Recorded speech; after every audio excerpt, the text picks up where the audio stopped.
आइए आइए ब्योमकेश बाबू। आपको मकान ढूंढने में कोई तकलीफ तो नहीं हुई? जी बिल्कुल नहीं। मेरी पत्नी सत्यवती, मेरे मित्र अजीत। नमस्कार, स्वागत है। मुझे बेहद खुशी है कि आपने हमारा निमंत्रण स्वीकार किया।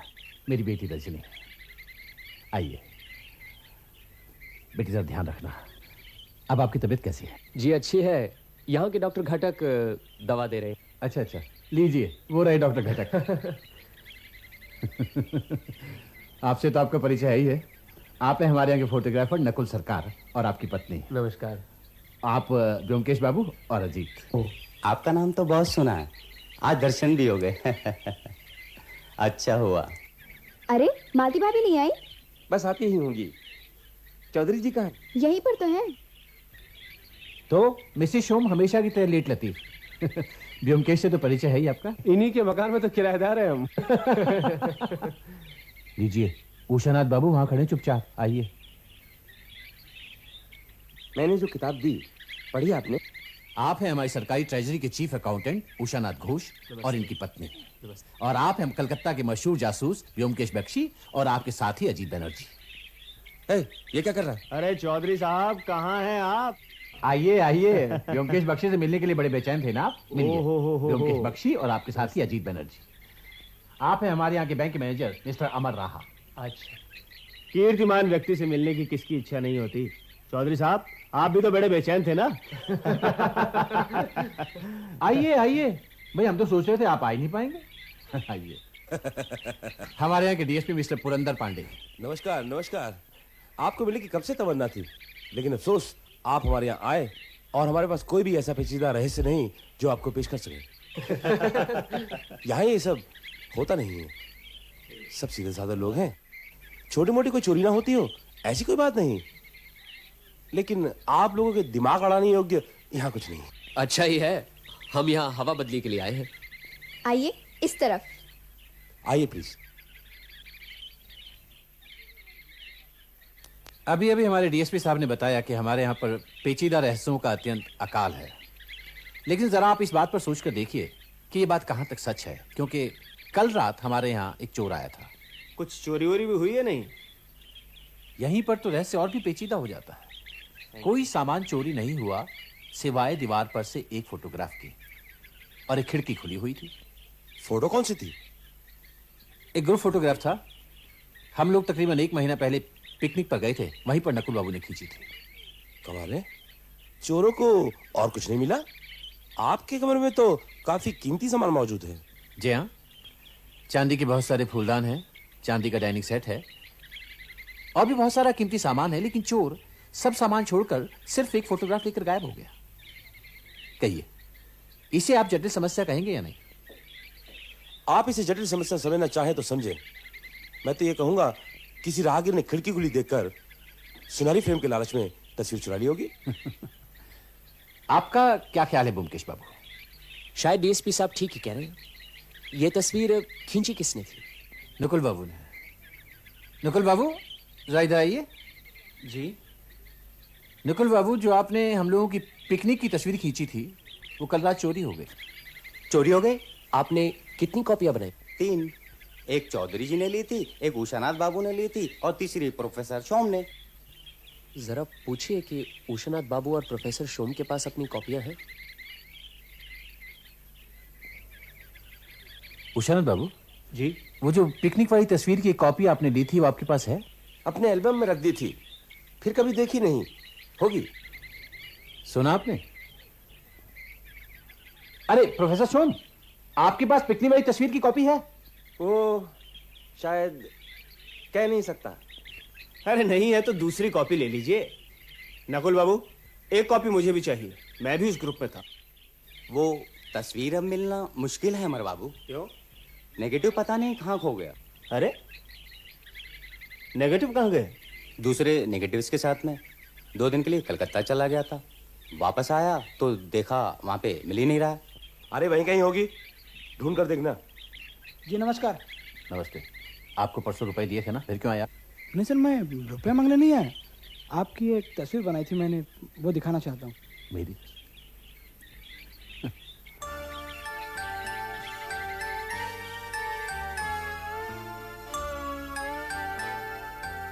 अरे वाह, ये तो बहुत अच्छी है। बहुत अच्छी तस्वीर बनाते हैं आप। क्या नाम है आपका? जी मेरा नाम फाल्गुनी पाल है। फाल्गुनी भाई, ये लो तुम्हारा इनाम। बहुत अच्छी तस्वीर बनाते हो तुम। शुक्रिया। अच्छा तो ये तस्वीर तुमने बनाई कैसे? किसी तस्वीर को? नहीं सर नहीं, मैंने चौधरी जी को कई बार देखा है। अच्छा अच्छा, तो तुमने तस्वीर को देखकर तस्वीर बना दी? जी सर, मैं अपनी याददाश्त से तस्वीर बना लेता हूँ। यदि आप हुक्म करें तो आपकी भी तस्वीर बना दूं। ठीक है, इतनी अच्छी तस्वीर अगर बनाकर ले आओगे तो मैं भी तुम्हें 10 रुपए इनाम में दूंगा। जी सर, जो हुक्म आपका। चलता हूँ सर। अच्छा आर्टिस्ट है। उस पिकनिक के ग्रुप की तस्वीर में तो मैं था नहीं, अब देखते क्या बना के लाता है। वहाँ तस्वीर चोरी की क्या बात हो रही थी? मेरे कुछ समझ में नहीं आया। आज की पार्टी में जो लोग थे वो एक पिकनिक पर गए थे। वहां उन्होंने एक ग्रुप फोटोग्राफ खिंचवाई थी। उस फोटोग्राफ का एक कॉपी चोरी हो गया है। बाकी की 2 फोटो है या नहीं कुछ पता नहीं, और तस्वीर का नेगेटिव भी नहीं मिल रहा। हर चोरी करने वाले का अलग अलग मकसद होता है।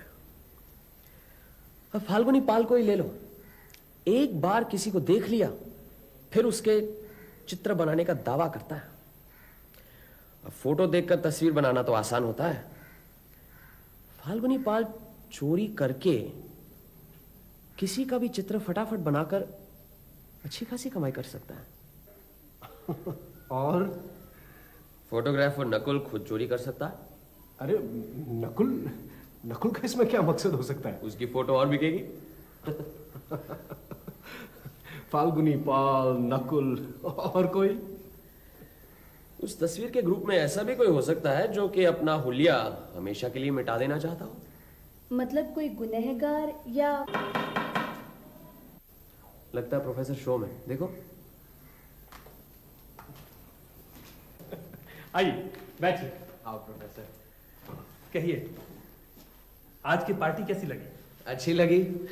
यहाँ के लोगों से मुलाकात तो हुई। सब भले आदमी हैं। ऊपर से सब ऐसे ही लगते हैं। अच्छा आप बताइए मिसेस बख्शी, आपको वहां सबसे अच्छा कौन लगा? वैसे तो सब अच्छे ही थे, लेकिन रजनी मुझे बहुत अच्छी लगी। सीधी सादी, मिलनसार, जैसे देखने में सुंदर वैसे ही मीठी बातचीत। अच्छा, आप चौधरी जी लड़के की शादी क्यों नहीं कर देते? वो तो काफी पैसे वाले हैं। विधवा है, विधवा।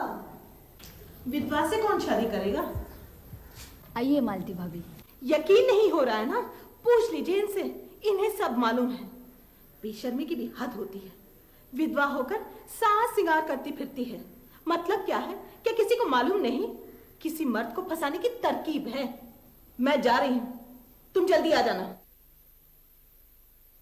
रजनी क्या सचमुच विधवा है? जी, बेचारी 15 साल की थी तब शादी हो गई। शादी के दूसरे दिन ही पति प्लेन से लंदन चले गए उच्च शिक्षा के लिए। खर्चा सब चौधरी साहब ने दिया था, लेकिन वो वहां पहुंच नहीं पाए।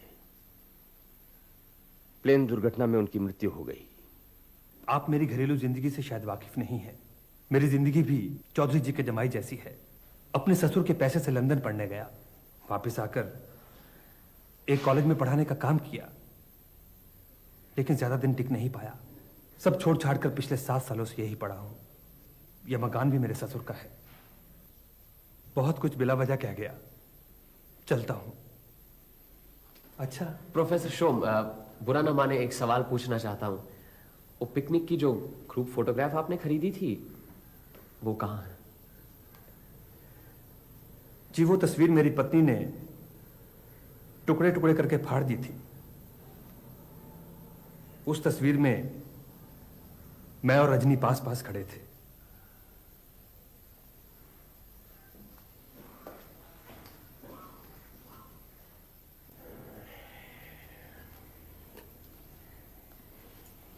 कोई कुछ भी कहे, रजनी बहुत अच्छी लड़की है। कम उम्र में विधवा हुई है। बाप अगर बेटी को संवार कर रखता है तो उसमें बुराई क्या है? आज पार्टी में एक बात देखी, तुम लोगों ने शायद गौर नहीं किया होगा। जब चौधरी जी चोरी का जिक्र कर रहे थे, सब उनकी तरफ देख रहे थे। तब डॉक्टर घटक कुछ दूर अकेले चाय पी रहे थे। रजनी मिठाई की प्लेट लेकर उनके पास गई, चुपचाप एक चिट्ठी उनकी जेब में डाल दी, फिर वहां से चली गई। मुझे लगता है मेरे अलावा ये सीन किसी ने नहीं देखा। बमकेश बाबू, चलिए आज मैं भी आपके साथ घूमता हूँ। जरूर। एक बात बताइए, उस ग्रुप फोटो को अखबार में छपवाने की कोई बात हुई थी? नहीं, उषानाथ बाबू कभी छपवाने नहीं देंगे। क्यों? वो जरा अजीब किस्म के आदमी है। उन्हें अपने सरकारी ओहदे का बहुत गर्व है। किसी अरे गहरे के साथ उनकी तस्वीर छपे वो नहीं चाहते। अच्छा, उषानाथ बाबू क्या हमेशा काला चश्मा पहनते हैं? हाँ, करीब 2 साल से यहाँ बदली होकर आए हैं। मैंने उन्हें बिना चश्मे के कभी नहीं देखा। शायद आंख कुछ खराब होगी। और फोटोग्राफर नकुल? बहुत ही चालू चीज है। अच्छा। हमेशा चौधरी जी की खुशामद में लगा रहता है। सुना है किसी जमीन के लिए चौधरी साहब से मोटी रकम उधार ली है।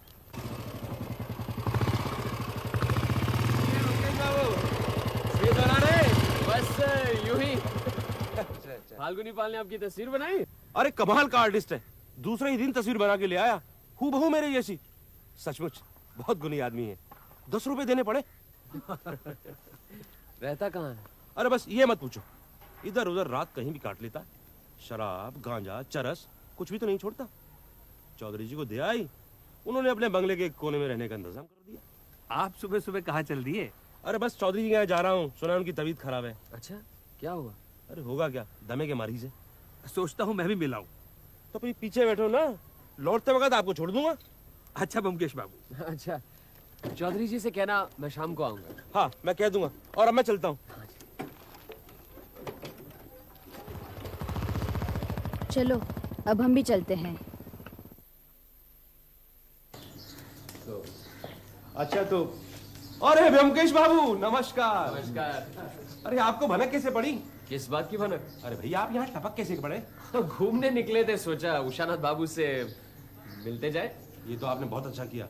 कल रात को इनके घर में भी चोरी हो गई। अच्छा, हाँ। क्या चोरी हो गया? वो अभी पता नहीं। हम सब ऊपर सोते हैं ना, नीचे कोई नहीं रहता। कल रात या हो सकता है सुबह सुबह चोर नीचे के कमरे में घुसकर अलमारी खोलने की कोशिश की किसी चाबी से, लेकिन खोल नहीं सका। चाबी वही ताले में अटकी पड़ी है। ये अलमारी में है क्या? कुछ जरूरी कागजात है और एक बक्से में मेरे पत्नी के सारे गहने हैं। अच्छा, इसका मतलब है वो अलमारी से कुछ ले जा नहीं सका। वो तो अलमारी जब खुलेगी तब मालूम पड़ेगा। एक चाबी वाले को बुलाया। चलिए अंदर आइए ना। अभी आइए डीएसपी साहब। आइए, ये देखिए चाबी अभी तक अटकी हुई है।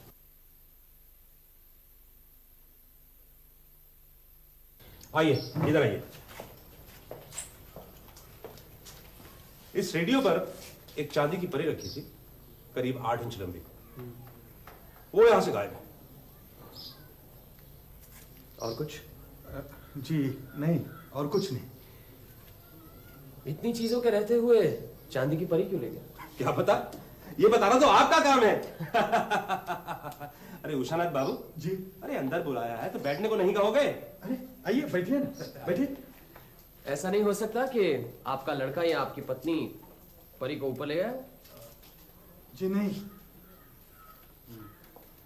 किसी पर शक है? इनका एक नौकर कह रहा था कि कल रात करीब 7, साढ़े 7 बजे एक पागल सा आदमी उषानाथ बाबू से मिलने आया था। नौकर ने उसे बाहर से भगा दिया, लेकिन उसने जो उसका हुलिया बयान किया उससे मालूम पड़ता है कि वो फाल्गुनी पाल है। हाँ, मैंने एक पुलिस वाला उसके पीछे भेजा है। अच्छा उषानाथ बाबू, आपके पास वो तस्वीर है? तस्वीर? कौन सी तस्वीर? वो जो पिकनिक में ग्रुप फोटोग्राफ के लिए गई थी। अच्छा वो जी। नहीं, मैंने फिर देखी नहीं। एल्बम यही कहीं यहाँ है। देखिए ना, इसी में होगी।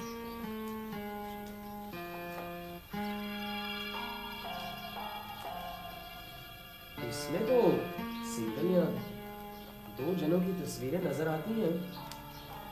ग्रुप फोटोग्राफ तो कोई है ही नहीं है। देखिए, उषानाथ बाबू आप बेफिक्र रहिए, चोर ने कोई चोरी नहीं की है। अलमारी में गहनों का बक्सा भी सुरक्षित है। हो सकता है ढूंढने पर वो चांदी की परी मिल जाए। चलो अजीत, चोर का पता लगने पर हमें बताइएगा जरूर। हाँ जरूर बताऊंगा। एल्बम देखते समय उषानाथ बाबू ने एक बार अपना चश्मा ऊपर किया था, तुमने गौर किया? नहीं, कोई खास बात थी? उनकी बाईं आंख पत्थर की है। हैं? इसीलिए काला चश्मा पहनते हैं? कमाल है।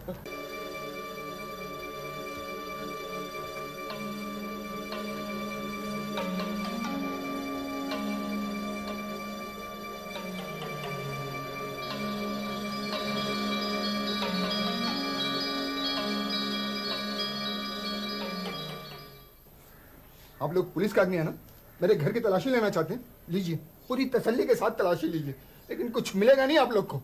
मैं गरीब जरूर हूँ लेकिन चोर नहीं।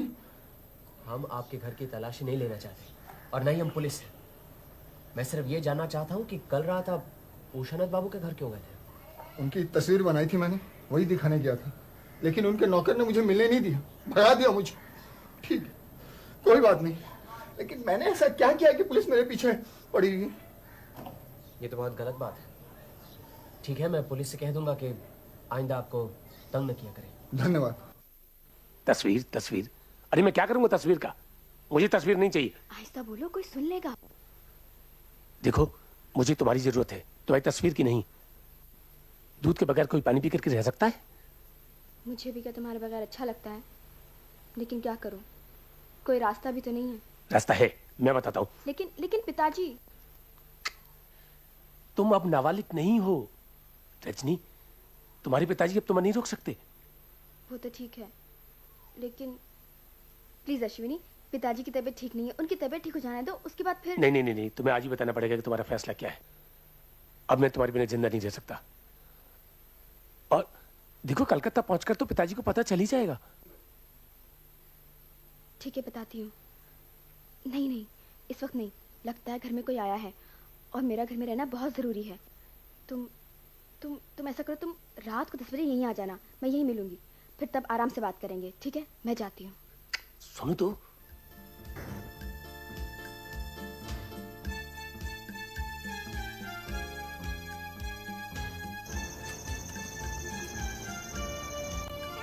चलो, अब चौधरी जी को मिलने की कोई जरूरत नहीं। ये आदमी कौन था? पहचाना नहीं तुमने? नहीं। हमारे मकान मालिक प्रोफेसर शोम थे। क्या? अच्छा, ये डॉक्टर घटक और रजनी का मामला जानते हुए भी हम क्या चुप बैठे रहे? हमें कुछ करना चाहिए। कुछ नहीं, हम क्रिकेट खेल के दर्शक हैं। हमारा काम है खेल देखना और ताली बजाना, मैदान में कूदकर खेल बिगाड़ना नहीं। चलो।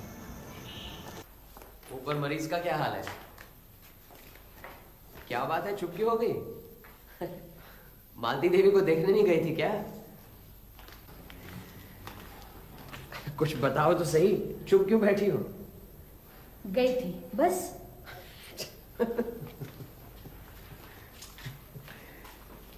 क्या बात है भाभी, नाराज क्यों? उस सड़ी औरत के पास जाना ही गलती थी। क्यों? इतनी गंदी और गलीज है, सारा वक्त अपने पति को गाली देती रही। छी।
फिर रात को प्रोफेसर शोम वापस कब आए? 11:30 बजे। देखना तो जरा कौन है। अच्छा बताओ तो, कौन आया होगा? लगता है कोई पहली बार ही आया है। नमस्कार। नमस्कार ब्योमकेश बाबू। इधर से गुजर रहा था, सोचा आपको बता दूं। शायद आपको नहीं मालूम, फाल्गुनी पाल वही जो तस्वीरें बनाता था, चौधरी जी के कुएं में डूबकर मर गया। अरे कब? शायद कल रात ही, ठीक से कह नहीं सकता। हमेशा नशे में धुत रहता था, गिर पड़ा होगा। अच्छा चलता हूँ। Good morning professor. Good morning. आपकी पत्नी कैसी है? मालती का बुखार तेज हो गया है, शायद निमोनिया है। बीच बीच में उल्टा सीधा बकती रहती है। डॉक्टर घटक को खबर दिया आपने? डॉक्टर घटक से कुछ फायदा नहीं, मैंने दूसरा डॉक्टर बुलवाया है। क्यों, भरोसा नहीं आपको उन पर? जब मैं यहाँ आया था तो आपने उन्हीं की सिफारिश तो की थी। प्रोफेसर शोन, कल रात 11 बजे आप कहाँ थे? मैं तो, किसने कहा कि मैं कहीं गया था? मैं तो झूठ बोलने से कुछ फायदा नहीं। आपकी पत्नी की तबीयत अगर बिगड़ी है तो इसके जिम्मेदार आप हैं। कल रात आपके पीछे पीछे रास्ते पर निकली थी। अगर इस बीमारी से उनकी मौत हो जाए तो? मालती, ब्योमकेश बाबू, यकीन मानिए मुझे कुछ नहीं मालूम। लेकिन हमें मालूम है, इसलिए आगाह किए देता हूं, ये सब बंद कीजिए। आप शादीशुदा हैं। चलो अजीत।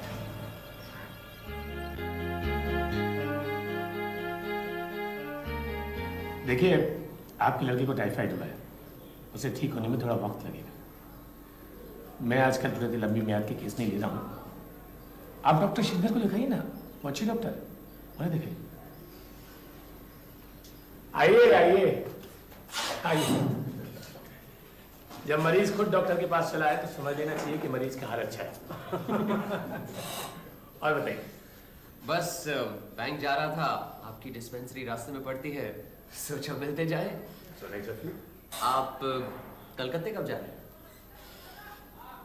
मैं कलकत्ते जा रहा हूँ, ये आपको किसने बताया? नहीं, आप कह रहे थे आप लंबी मियाद के केस नहीं ले रहे हैं, इसलिए। हाँ, वो जल्दी बस कलकत्ते एक बार जाने की इच्छा है। अच्छा, चौधरी जी अब कैसे हैं? अब तो काफी अच्छे हैं। अरे हाँ, मुझे उन्हें देखने के लिए जाना था। और रजनी देवी? तो ठीक, उन्हें क्या हुआ? वो भी कलकत्ते जा रही है? व्योमकेश बाबू, आप यहाँ हवा खाने आए, जासूसी करने के लिए नहीं। जिन बातों से आपका मतलब नहीं है उनमें अगर आप दखलंदाजी ना करें तो अच्छा होगा।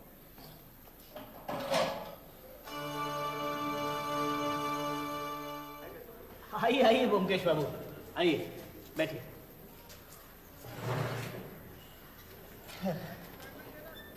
रोज सोचता हूँ कि एक बार मिलाऊं, लेकिन काम ही इतना आ जाता है कि बस। भाई, रुपए पैसे के बीच रहने के लिए नसीब चाहिए। अरे कैसा नसीब ब्योमकेश बाबू, शक्कर ढोने वाला बैल रोज घास फूस ही खाता है। ये भी कोई नौकरी है? मेरा बस चले तो सब छोड़ छाड़ के चला जाऊं। कहाँ जाएंगे? बम्बई, कलकत्ता या फिर लंदन। मधु, और बताइए क्या सेवा कर सकता हूँ?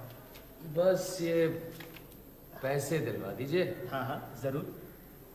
मधु, ये चेक काउंटर पे ले जाओ और उनसे कहना कि रुपया यहीं भिजवा दें जल्दी, और चाय भिजवाओ।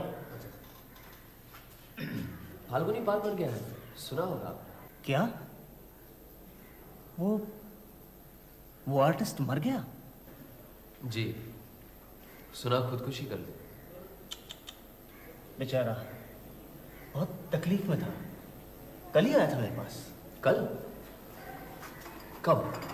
कल सुबह मेरी एक तस्वीर बनाई थी उसने, वही देने। अच्छा, तो आपने क्या वो तस्वीर खरीदी?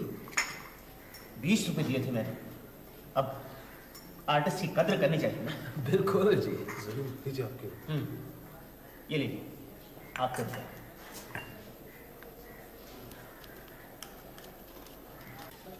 इस बार 31 दिसंबर इतवार है, 1 जनवरी की छुट्टी है और 30 दिसंबर शनिवार आधे दिन की छुट्टी है।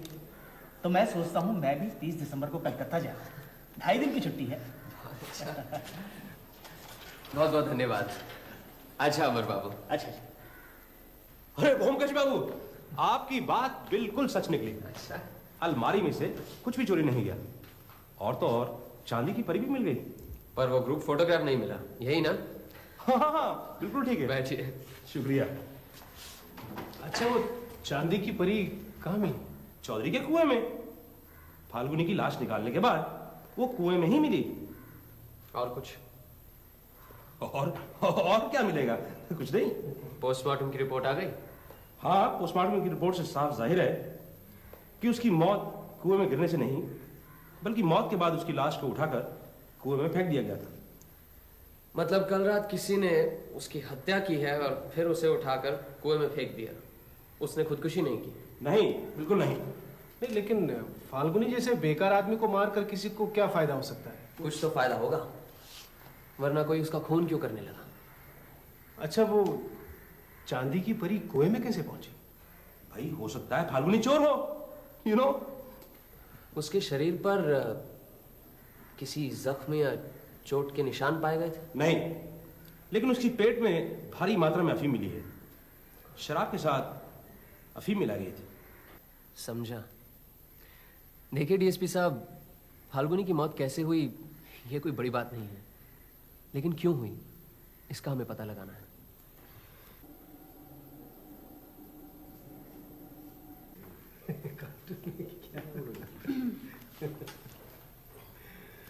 लीजिए।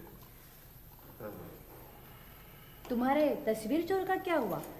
आज रात तो हम यहाँ से जा रहे हैं। आज 30 दिसंबर है, शनिवार। आज रात को ही उस तस्वीर चोर का भी पता लग जाएगा। कैसे? पहले हमें बैंक जाना है, वहां से अकाउंट बंद करवा के तो पैसे निकलवाने हैं। फिर चौधरी जी के यहाँ भी जाना है, गाड़ी जो लेनी है उनकी। कौन है तस्वीर चोर? कल सुबह कलकत्ते पहुंचकर सब बता दूंगा तुम्हें। अजीत, तुम सत्या को लेकर स्टेशन आ जाना, मुझे वहां जल्दी पहुंचना है। क्यों? कल इतवार है, परसों पहली तारीख सोमवार, 2 दिन छुट्टी है, इसीलिए काफी लोग कलकत्ता जा रहे हैं। उन्हीं लोगों में हमारा तस्वीर चोर भी है। वहीं पर डीएसपी साहब के साथ अपॉइंटमेंट है। चलो पहले बैंक जाना है, बैंक आज आधा दिन का ही है। नमस्कार विश्वनाथ बाबू। नमस्कार। कलकत्ता जा रहे हैं? किसने कहा मैं कलकत्ता जा रहा हूँ? नया सूटकेस जो खरीदा है, सोचा शायद। अच्छा, आपकी वो चांदी की परी मिल गई? हाँ, मिल गई, और मैं कहीं नहीं जा रहा हूँ। क्या बात है, रजवी अफसर बिगड़ क्यों गए? ये भी शायद कलकत्ता जाना चाहते हैं, लेकिन नौकरी की वजह से जा नहीं पा रहे, इसलिए बिगड़ गए। नमस्कार। आप भी आज कलकत्ता जा रहे हैं? हाँ, आप भी आज ही जा रहे हैं? यहाँ सोचा 2 दिन की छुट्टी है, प्लीज बच्चों से मिला। जरूर। अच्छा, हाँ।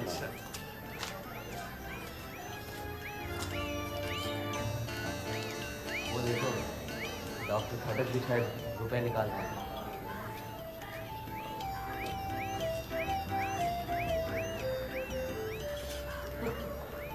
चलो आइए आइए बमकेश बाबू, आइए आइए आइए। रुपया पैसा जो निकालना है निकाल लीजिए, कल परसों 2 दिन की छुट्टी है। रुपए निकालने ही आए हैं? अच्छा, आप आज जा रहे हैं? हाँ, आज रात की गाड़ी से। वापस कब लौटे? बस परसों रात लौटाऊंगा। नमस्कार चौधरी जी। नमस्कार। अच्छा कि आप चले आए। दरअसल मैं एक दुविधा में हूँ। क्या हुआ? रजनी कल रात कलकत्ता चली गई बिना आपको बताए? नहीं, ऐसी कोई बात नहीं है। तो फिर दुविधा कैसी? कलकत्ते में रजनी की एक मौसी रहती है। कल हम लोगों को एक तार मिला कि मौसी बहुत बीमार है, रजनी फौरन चली आए।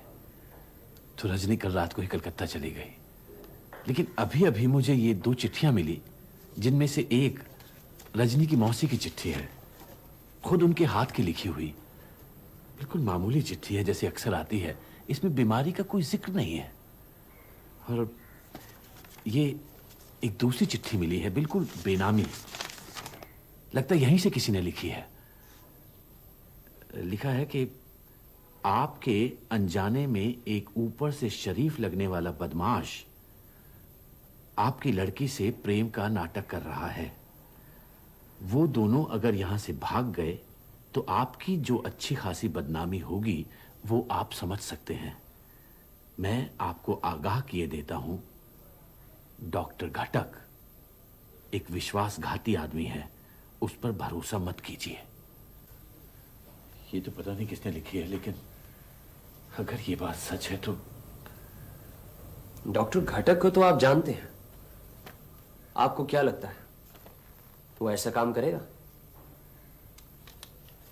डॉक्टर घटक लगते तो शरीफ आदमी हैं, अक्सर यहां आते भी रहते हैं, लेकिन अब किसी के मन में क्या है ये कैसे कहा जा सकता है?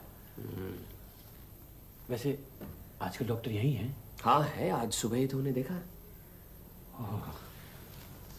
फिर कोई बात नहीं, लगता है यूं ही किसी ने झूठी बेनामी चिट्ठी लिख दी है। लेकिन डॉक्टर घटक आज रात ही कलकत्ता जा रहा है। हैं? फिर? आप परेशान मत होइए चौधरी जी, आपकी लड़की समझदार है, ऐसा कुछ काम नहीं करेगी जिससे आपकी बदनामी हो। बस बस, आपके मुंह में घी शक्कर, भगवान करे ऐसा ही हो। चौधरी जी आपके पास एक अनुरोध लेकर आया हूं। हाँ हाँ कहिए। आपकी मोटर गाड़ी चाहिए, आज रात रेलवे स्टेशन जाना है, कुछ जरूरी काम है। ये भी कोई पूछने की बात है, आप ही की गाड़ी है, जब चाहे ले जाइए। बहुत बहुत धन्यवाद। ए रघु,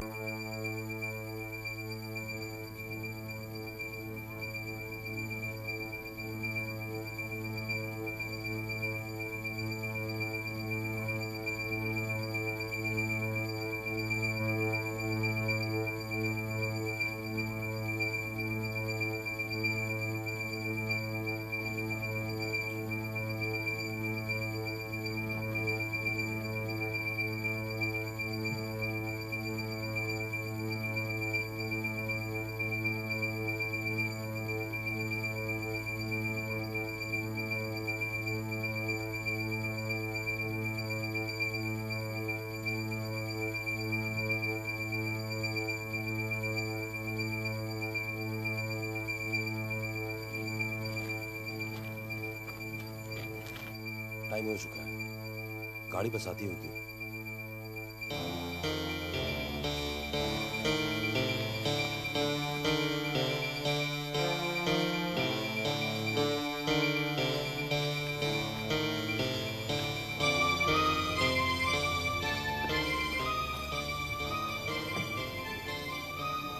आज आप जा नहीं पाएंगे अमर बाबू, आपको वापस चलना होगा। इंस्पेक्टर, तलाशी लो इनकी। कौन है ये? कौन है? क्या हुआ? क्या हुआ? अमर रहा, बैंक मैनेजर। जरा देखिए, जिंदा या मर गया? अमर बाबू,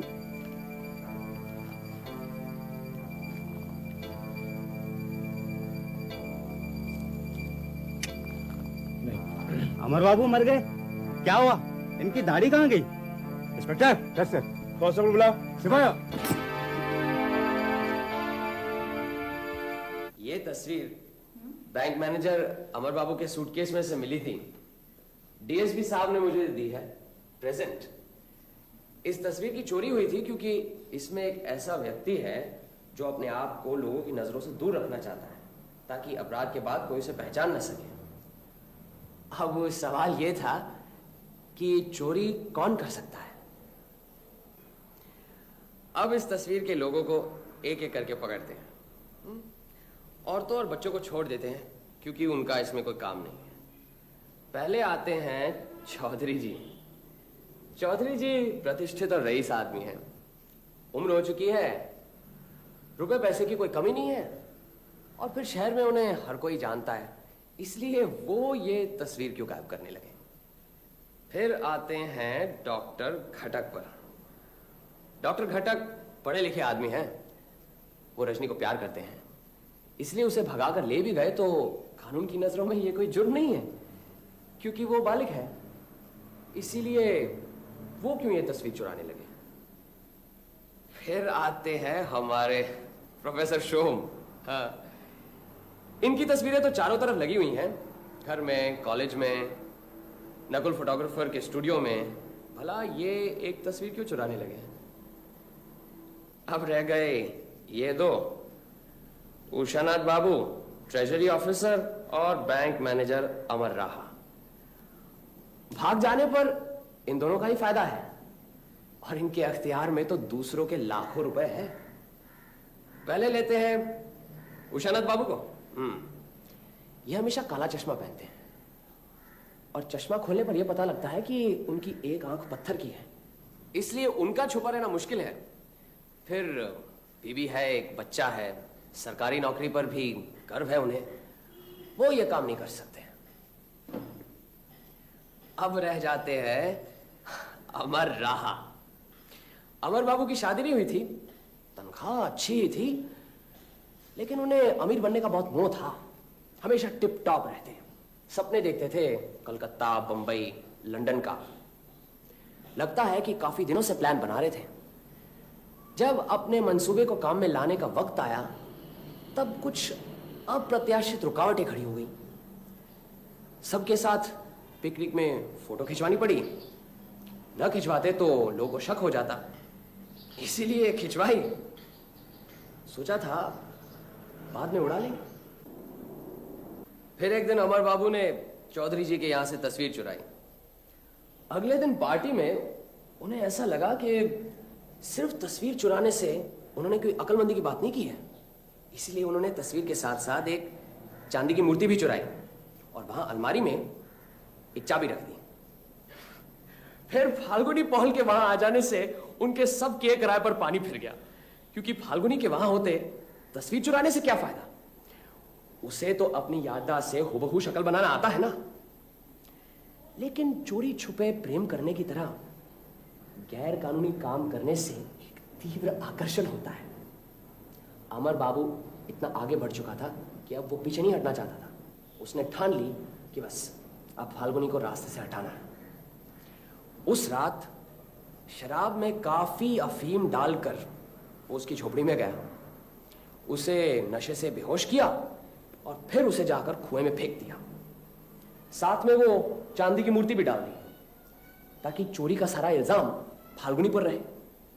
लेकिन पुलिस की पोस्टमार्टम की रिपोर्ट के मुताबिक उसकी मौत कुएं में गिरने से पहले हुई थी। अमर बाबू शायद ये चाहते थे कि लोग ये समझे कि उन्होंने खुदकुशी की है। तब मैं डीएसपी बाबू से जाकर मिला। मुझे जो शक था मैंने उनको बताया, जिस तरह की अभी तुम्हें बता रहा हूं। वो भी मेरी बात समझ गए। उन्होंने 24 घंटों की निगरानी अमर बाबू पर रखी।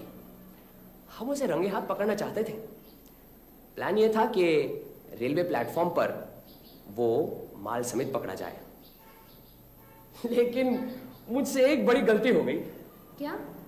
अमर बाबू बैंक का मैनेजर था ना, इसीलिए उसे पिस्तौल का लाइसेंस मिल सकता था। ये बात मेरे ध्यान में नहीं आई। ओह, अच्छा। अमर बाबू शनिवार 30 तारीख को ही भागेंगे, ये कैसे पता चला? कोई भी दिन जा सकते थे। अगले महीने की 2 तारीख से लोगों की तनख्वाह बटेगी। उससे पहले ही सारा रुपए बैंक में जमा था। यही तो मौका था ज्यादा से ज्यादा रुपए लेकर भागने का। और फिर उसके साथ 2 दिन की छुट्टी भी तो थी।